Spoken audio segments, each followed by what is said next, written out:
Pagi anak-anak didik kami. Hari ini kita melanjutkan pembelajaran kita. Kemarin Ibu sudah memberikan materi tentang pengukuran dan sekarang kita akan melanjutkan pembelajaran kita, yaitu beberapa pengukuran dalam besaran. Beberapa pengukuran dalam besaran. Kalau kau melihat bukumu halaman 13, ya, halaman 13, kita bisa melihat ini gambar-gambar alat ukur. Gambar-gambar alat ukur.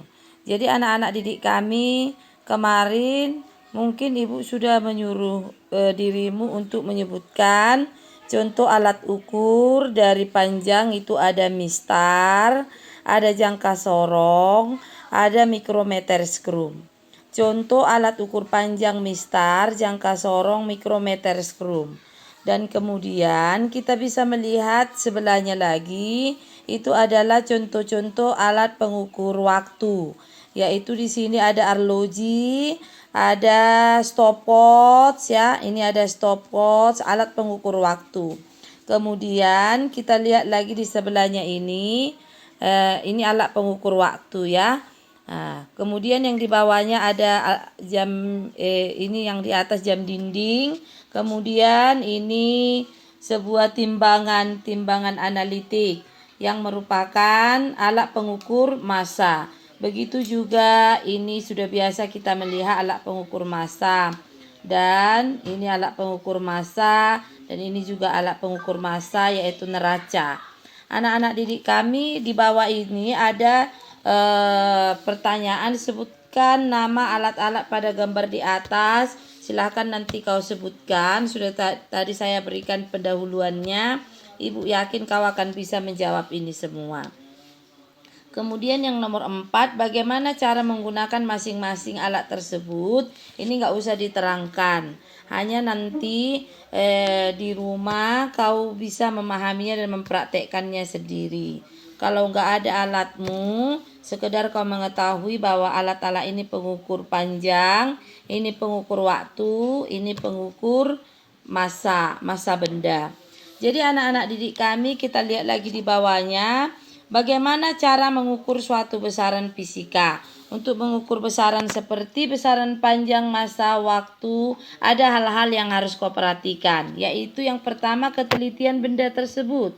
Kemudian ukuran benda yang diukur. Kemudian bentuk benda yang akan kita ukur.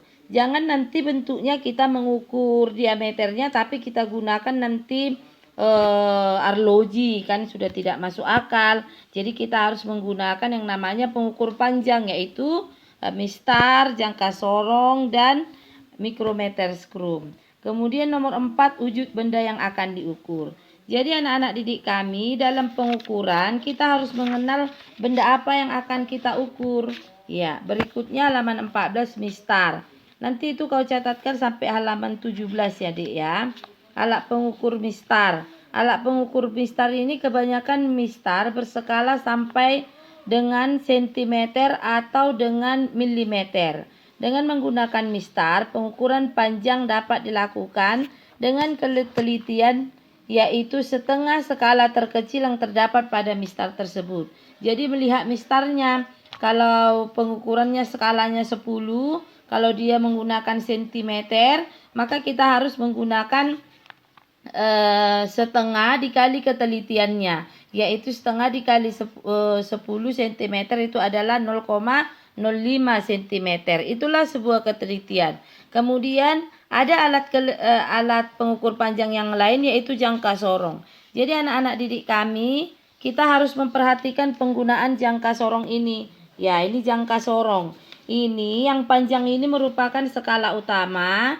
Yang kecil ini ya, ini skala nonius yang bisa digeser-geser. Jadi anak-anak didik kami, mungkin ini gambar yang di bawah ini adalah pembesaran dari skala utama dan skala nonius. Ya, pembesaran dari skala utama dan skala nonius. Bagaimana ketelitian dari jangka sorong? Itu adalah sebesar 0,1 mm kalau kita menggunakan milimeter. meter ya. Kalau kita menggunakan milimeter. Tetapi kalau kita menggunakan jangka sorongnya itu satuannya sentimeter, maka ketelitiannya adalah 0,01 sentimeter.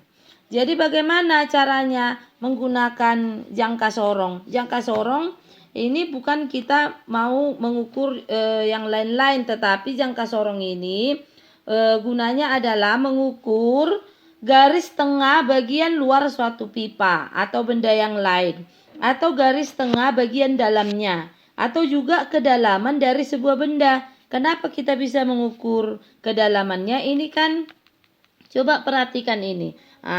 Ini ada jarum yang bisa kita caranya adalah memasukkannya ke dalam suatu benda. Contohnya kedalaman satu gelas. Jadi kita masukkan jangka sorong ini, maka kita bisa mengukur kedalaman dari benda tersebut. Jadi kalau gambar yang ini mengukur diameter luar ya. Jadi kegunaan jangka sorong itu bisa mengukur diameter luar, bisa mengukur diameter dalam, dan yang ketiga itu adalah mengukur kedalaman ya. Jadi bagaimana hasil pengukuran dari menggunakan jangka sorong? Ya, silakan kita perhatikan dulu halaman 15. Ya, halaman 15 ini ada 4 cara menggunakan jangka sorong. Perhatikan hasil pengukuran pada skala utama 2,2 cm. Lihat lagi halaman 14 ya, gambar yang ada di bawah. Dari mana itu 2,2 cm? Anak-anak didik kami perhatikan ini. Ini ya yang Ibu tunjuk ini ya. 2 cm. Ini skala utamanya. Jadi untuk melihat skala utama, lihat angka 0 yang di bawah. Ini angka 0 ini ya. Angka 0 yang di bawah. Ya, 2,2 itu dari mana? 2, 2,1, 2,2. Ini kan ada lebih sedikit. Yang lebih sedikit inilah yang mau kita ukur dari skala Noniusnya ya, dari yang sedikit ini. Jadi 2,2 itu dari sini. 2,1,2. 2,2 itulah skala utamanya ya. Itulah skala utamanya ya. Kemudian perhatikan angka 10 pada skala Nonius. Angka 0 menunjukkan pengukuran X cm katanya. Sekarang kita lihat dulu gambar yang ada yang halaman 14. Perhatikan lagi dari mana skala Noniusnya. Ya, itu skalanya 10 ya. Skalanya 10, maka ketelitiannya adalah 0,1 mm atau 0,01 cm.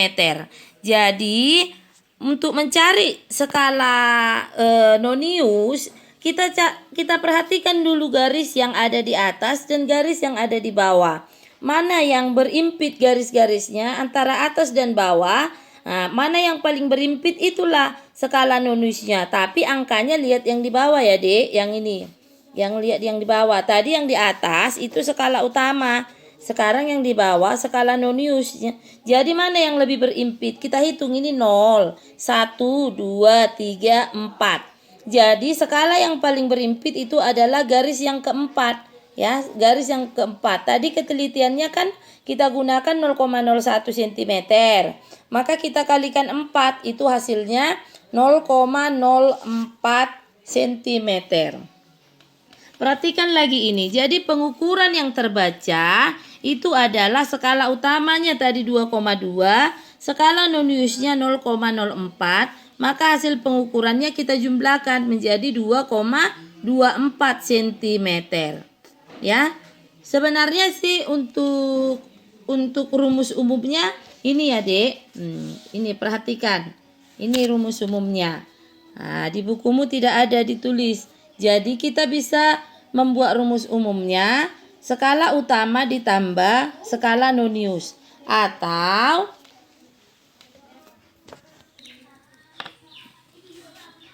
ya, hasil pengukurannya adalah ini HU sama dengan skala utama ditambah skala Nonius dikali dengan ketelitian. Ketelitiannya tadi kita gunakan cm 0,01. Tapi hasilnya ini adalah nanti di dalam cm meter. Itu kalau menggunakan sentimeter. Kalau kita mau menggunakan milimeter, hasil ukurnya menjadi skala utama ditambah skala nonius dikali 0,1 milimeter. Ini pakai sentimeter, ini pakai milimeter. Ya.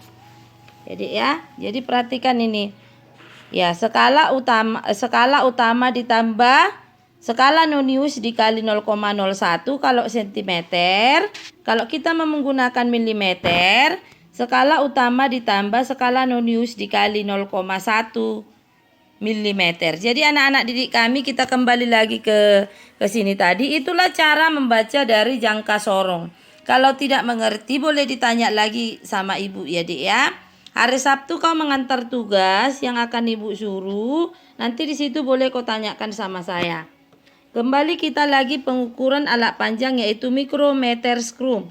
Ini juga pengukuran alat panjang. Apa bedanya dengan jangka sorong? Mikrometer skrum untuk mengukur panjang dengan ketelitian sampai 0,01 mm. Tadi jangka sorong 0,1 mm, sedangkan mikrometer skrum 0,01 mm. Bagaimana? Apa kegunaannya ini? Untuk mengukur panjang juga, tetapi ini untuk jangka mikrometer skrum ini bisa juga mengukur diameter, tapi benda yang lebih kecil daripada jangka sorong. Tetapi untuk mikrometer skrum nggak bisa mengukur kedalaman ya, itu bedanya dengan jangka sorong. Mikrometer skrum ini bentuknya seperti ini. Mana skala utamanya, Bu? Skala utamanya yang ini ya, Dek. Ini dibesarkan tadi ya. Ini skala utama. Skala noniusnya ini bisa diputar-putar. Jadi kenapa diputar? Kita lihat benda yang ini tadi, yang kecil tadi. Kalau dia sudah ketat atau tidak goyang lagi, sampai kita putar terus, sampai nanti dia tidak jatuh lagi untuk diukur. Itu mengukur ke diameter luar dari suatu benda, tapi yang lebih kecil dari penggunaan dari jangka sorong tadi ya. Cara membacanya bagaimana? Sama, skala mikrometer skrum dengan jangka sorong sama-sama memiliki skala utama dan skala nonius. Hanya bedanya nanti di ketelitian. Jangka sorong tadi 0,1 mm, mikrometer skrum 0,01 cm. Jadi anak-anak didik kami, bagaimana hasil pengukurannya? Perhatikan dulu ini. Skala utama yang dihasilkan itu adalah 8,5 mm. Lihat gambarnya ini, Dik. Ini 0, 1, 2, 3, 4, 5, 6, 7, 8.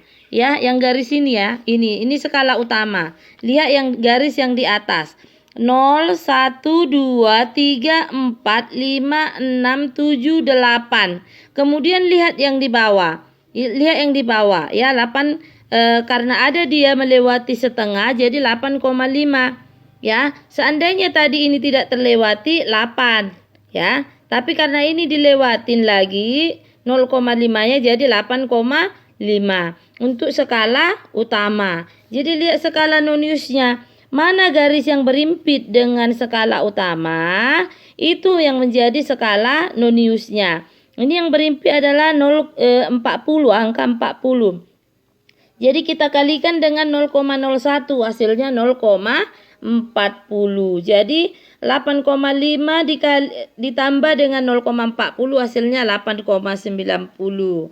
Demikianlah cara menggunakan jangka sorong. Jadi anak-anak didik kami, tugas selanjutnya adalah, lihat dulu ini. Tugas 18, sebutkan jenis-jenis alat ukur yang cocok digunakan untuk mengukur, ya ini ya. Lihat tugas 18. Lihat tugas 18 yang ini ya. Nah, itu tugasmu untuk selanjutnya. Sebutkan jenis-jenis alat ukur yang cocok digunakan untuk benda-benda ini. Dari mistar, jangka sorong dengan mikrometer skrum.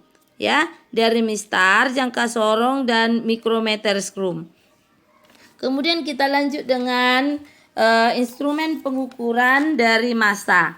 Lihat instrumen pengukuran dari massa. Tadi panjang, sekarang massa. Ini ada alat-alat pengukur massa, yaitu satu ini adalah neraca analitis 2 lengan.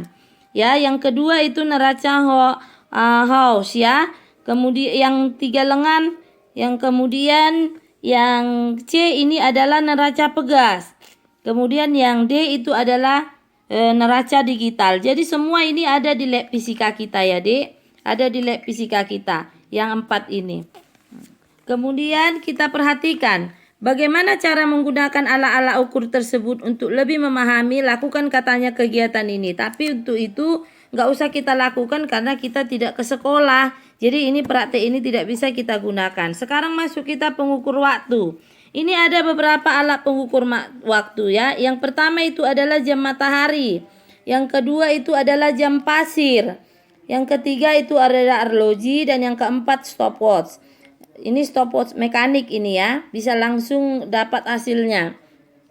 Jadi anak-anak didik kami ini masih ada semua bendanya, tetapi mungkin ini ada di museum ya, yang 2 ini ya. Tidak ada lagi kita temui di lab fisika kita. Ini tentunya kau sudah mengetahui, tapi ini ada ini di lab kita ya. Jadi karena kita dalam masa Covid ini kita tidak bisa belajar langsung tentang bagaimana alat-alat pengukur waktu. Saya rasa untuk alat pengukuran itu sudah bisa kau pahami. Tadi yang pertama tugasnya adalah kau harus mencatat itu sampai kepada halaman berapa ini ya? Ya, halaman 23, halaman 23. Tolong dicatatkan nanti kau kirimkan ke WA pribadi saya ya, jangan ke grup. Nanti kepenuhan ini guru yang lain juga kan masuk. Jadi kepenuhan nanti di grupnya WA pribadi saya bikin nama dan kelas ya. Nah, kemudian kita kembali melihat ini ada aturan penulisan angka penting. Apa itu angka penting dalam pengukuran? Kita harus mengetahui aturan-aturan dalam angka penting. Ya, apa saja itu? Apa perlunya kita mempelajari angka penting? Supaya kita bisa mengambil satu nilai hasil pengukuran dengan membandingkannya dengan hasil pengukuran yang lain. Ya, jadi kita bisa misalnya nanti kita dapat pengukurannya 2,15. Ada yang mendapatnya 2,16. Ada yang mendapatnya 2,17. Jadi bagaimana untuk menyimpulkan hasil pengukuran itu? Kita harus melakukan pengukuran yang tadinya yang pembelajaran kita sebelumnya ada itu hasil pengukuran tunggal, ada majemuk. Jadi itu harus bisa kita pahami cara melihat hasil pengukuran. Di dalam hal itu kita harus tahu aturannya, aturan angka penting, yaitu lihat yang nomor 1. Dalam penulisan angka penting, perhatikan semua angka bukan 0 adalah angka penting. 261,3 memiliki 4 angka penting. Tadi kita bilang semua angka bukan 0 yang tidak angka 0 itu adalah angka penting. Jadi ini semua adalah angka penting. Ini berapa angka penting? 3 angka penting. Aturan yang kedua itu adalah semua angka 0 yang terletak di antara yang bukan angka 0 itu adalah angka penting. Jadi angka 0 di sini kita hitung, tapi kalau dia terletak di tengah angka yang bukan 0. Jadi ini adalah 5 angka penting. Begitu juga yang di bawahnya. Kemudian yang ketiga, ini semua angka 0 di sebelah kanan tanda desimal, tetapi di sebelah kiri angka bukan 0. Itu bukan angka penting. Jadi angka 0 di sini tidak angka penting. Jadi berapa angka 0? 0,00052. Berapa angka penting di situ? Hanya 2 angka penting. Begitu juga yang di bawahnya. Yang keempat itu adalah semua angka di sebelah angka kanan desimal dan mengikuti angka bukan 0 itu adalah angka penting. Contoh, ini yang tadi yang aturan yang ketiga itu ini kan tidak angka penting. Tapi kalau dia diikuti angka bukan 0, diikuti oleh 26, maka ini semua yang 3 ini adalah angka penting.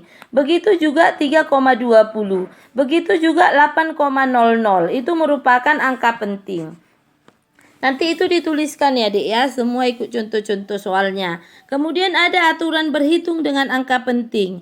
Bagaimana aturan berhitungnya? Perhatikan, dalam penjumlahan dan pengurangan, jika angka-angka yang penting dijumlahkan atau dikurangkan, maka hasil penjumlahan atau pengurangan tersebut hanya boleh mengandung satu angka penting. Hanya boleh mengandung satu angka penting. Jadi di sini 98,81 ya, 98,81, tanda garis di bawah angka 8 dan angka 1 itu menunjukkan dua angka taksiran, ditulis menjadi satu angka taksiran. Maka hasil penjumlahannya adalah 98,8. Tadi kan peraturannya, jika angka-angka penting dijumlahkan atau dikurangkan, maka hasil penjumlahan atau pengurangan tersebut hanya boleh mengandung ini, satu angka penting. Hanya boleh mengandung satu angka taksiran. Ya, hanya boleh mengandung satu angka taksiran. Jadi ini kan udah dua angka taksirannya, tapi dalam persyaratannya harus satu. Maka hasilnya adalah 98,81 itu menjadi 98,8. Ya, satu angka taksiran. Begitu juga pengurangan, ya. Tetapi dalam perkalian ada perbedaannya sedikit. Ini ya, dalam perkalian kita harus mengetahui ini berapa angka penting, ini berapa angka penting. Maka hasil angka penting yang paling sedikit itu yang merupakan hasil perkaliannya. Contoh ya, 63,2 dikali dengan 3,5.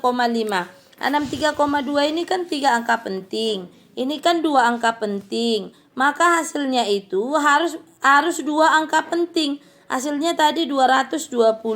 Maka 2 angka penting yang harus dituliskan di sini. Ini hasilnya kan 221. 221 itu ditulis menjadi 220 cm kuadrat.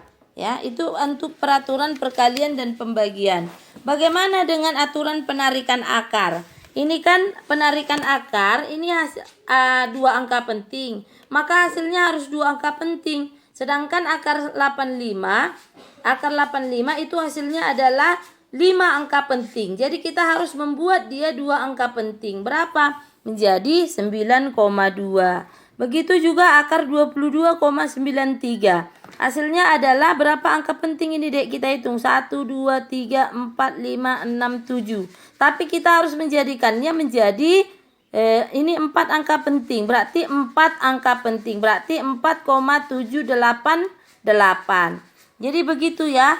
Untuk pemangkatan juga seperti itu. Jadi tolong dituliskan nanti ini semua dituliskan bagaimana cara menentukan angka penting tadi. Ya, untuk pengolahan data kau bisa membaca sendiri dan ada yang tak mengerti boleh ditanya Kak sama Ibu ya. Boleh ditanya. Kemudian untuk dimensi besaran. Ya, karena kita ini 3 les, maka ini kita habiskan aja sampai nanti kita ke latihan ya. Sampai ke latihan dimensi besaran. Dimensi besaran, bagaimana cara menentukan dimensi? Kembali kita tadi mempelajari tentang satuan besaran. Satuan dan besaran. Untuk panjang, dimensi besarannya adalah L besar. Untuk massa, dimensi besarannya adalah M besar. Begitu selanjutnya, ini dari besaran apa ini? Besaran pokok. Jadi dimensinya adalah, contoh ya, ini volume, panjang, lebar, tinggi. Bagaimana dimensi volume? Ya, panjang tadi lambang satuannya adalah sentimeter, lebar juga meter, tinggi juga meter. Maka lambang dimensi untuk panjang, lebar, tinggi ini adalah L. L seperti ini tadi. Maka L kali L kali L pangkat 3. Untuk kecepatan, ada sebaiknya kau nanti menuliskan ini, bikin aja dulu satuannya biar kita bisa lebih mudah mengerjakannya. Contoh ya, kecepatan itu persamaannya adalah perpindahan per waktu. Atau bisa kita tulis P sama dengan S per T. Jadi S itu satuannya adalah meter, jarak, yaitu kemudian T itu adalah waktu, sekon. Maka kita bisa menuliskan dimensinya. Meter itu lambang dimensinya adalah L, S itu lambang dimensinya adalah T. Maka ini hasilnya L per T. Ya, untuk lambang dimensi ini harus nggak boleh ada yang di bawah-bawah seperti ini ya, Dek. Jadi harus kita naikkan ke atas. Maka ini lambang dimensi, tanda kurung kerawal garis seperti ini. Ya, ini harus kita naikkan ke atas. Tadi di sini pangkat 1, ini menjadi T kurung pangkat minus 1. Begitu menentukan dimensi. Jadi tugasmu untuk selanjutnya adalah tentukan dulu dimensi-dimensi dari semua besaran turunan. Contohnya tadi di sini hanya kecepatan. Yang harus kau cari adalah dimensi dari luas 1. Yang kedua adalah dimensi dari percepatan atau lambangnya A. Kemudian dimensi dari gaya atau F. Kemudian dimensi dari tekanan atau V, ya. Kemudian dimensi dari energi potensial. Langkahnya tadi adalah kau buat lambangnya luas. Ini luas tadi ya. Ini lambang percepatan. Kemudian ini gaya. Ini adalah tekanan dan ini adalah energi potensial. Silakan kau nanti menuliskan urutannya